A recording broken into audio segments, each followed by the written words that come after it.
வணக்கம் தலைவா! அனைவருக்கும் இனிய வணக்கம். இன்னைக்கு நாம இந்த வீடியோல எத பற்றி பார்க்க போறோம் அப்படின்னு பார்த்தீங்கன்னா, தமிழக போக்குவரத்து துறையில வந்திருக்க வேலைவாய்ப்பு செய்திகள பற்றி இந்த வீடியோல முழுமையா நம்ம பார்க்கலாம்.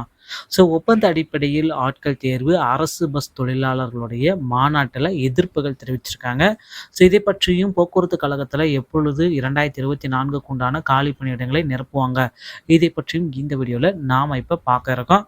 அரசு போக்குவரத்து கழக பணியிடங்களுக்கு ஒப்பந்த அடிப்படையில் ஆட்கள் தேர்வு செய்வதை தனியாரிடம் வழங்கக்கூடாது என அரசு போக்குவரத்து கழக தொழிலாளர்கள் சம்மேளனம் மாநில சிறப்பு தலைவர் லக்ஷ்மணன் அவர்கள் கூறியிருக்காரு. வேலூர்ல நடைபெற்ற அரசு போக்குவரத்து கழக தொழிலாளர்கள் சம்மேளனத்தின் 2 நாள் மாநில தலைவர் அசோகன் தலைமையில் துவங்கியது. மாநாட்டை சிறப்பு தலைவர் லக்ஷ்மணன் துவங்கி வைத்து நிருபர்களிடம் கூறியதாவது: அரசு போக்குவரத்து கழக தொழிலாளர்களுடைய ஊதிய பேச்சை உடனடியாக துவங்க வேண்டும். இடைக்கால நிவாரணம் அளிக்க அரசு போக்குவரத்து கழகங்களுக்கு சிறப்பு நிதி ஒதுக்கீடுகள் செய்ய வேண்டும். நிறுத்தப்பட்ட அரசு வழித்தட பஸ்களை மீண்டும் இயக்கப்பட வேண்டும்.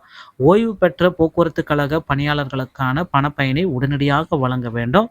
அரசு போக்குவரத்து கழக பஸ்களை பராமரிக்கவும் அவற்றை மேம்படுத்தவும் தரமான உதிரி பாகங்களை கொள்முதல் செய்ய வழங்க வேண்டும். புதிய பஸ்கள் கொள்முதல் செய்து வழங்க வேண்டும். அரசு போக்குவரத்து கழக பணியிடங்களுக்கு ஒப்பந்த அடிப்படையில் ஆட்களை தேர்வு செய்வதை தனியாரிடம் வழங்க கூடாது. சென்னை, திருவள்ளூர், காஞ்சிபுரம், செங்கல்பட்டு, திருநெல்வேலி, தூத்துக்குடி, தென்காசி, கன்னியாகுமரி ஆகிய மாவட்டங்களில் மழை வெள்ளத்தால் அரசு போக்குவரத்து கழக பஸ்களும் பணிமனைகளும் பாதிக்கப்பட்டுள்ளன.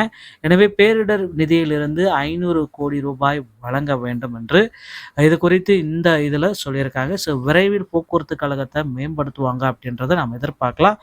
தனியார் இடம் அரசு பேருந்தை ஒப்படைக்கிறத நிறுத்துவாங்க அப்படின்றது நம்ம எதிர்பார்க்கலாம். போக்குவரத்து கழகத்தில் 2024 இதோடைய காலி பணியிடங்கள் நாளுக்கு நாள் அதிகரித்த வண்ணம் இருக்குங்க.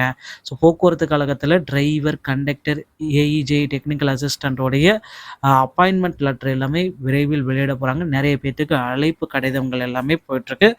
நீங்கள் டிஎன்எஸ்டிசியில் ஜாயின் பண்ணணும் அப்படின்னு நினச்சிங்கன்னா உங்கள் அருகாமையில் இருக்கிற ஆர்டிஓ அலுவலகத்தை அணுகி டிரைவிங் லைசன்ஸ் மற்றும் கண்டக்டர் லைசன்ஸை பெற்று வைத்துக் கொள்ளுங்கள். மக்களே, டிஎன்எஸ்டி சம்பந்தமான செய்திகள் அனைத்தையும் நீங்கள் உடனுக்குடன் பெற நம்ம சேனலோடு இணைந்திருங்கள். அடுத்த வீடியோவில் இன்னொரு செய்தியோடைய உங்களை சந்திக்கிறேன். நன்றி, வணக்கம், தேங்க்யூ.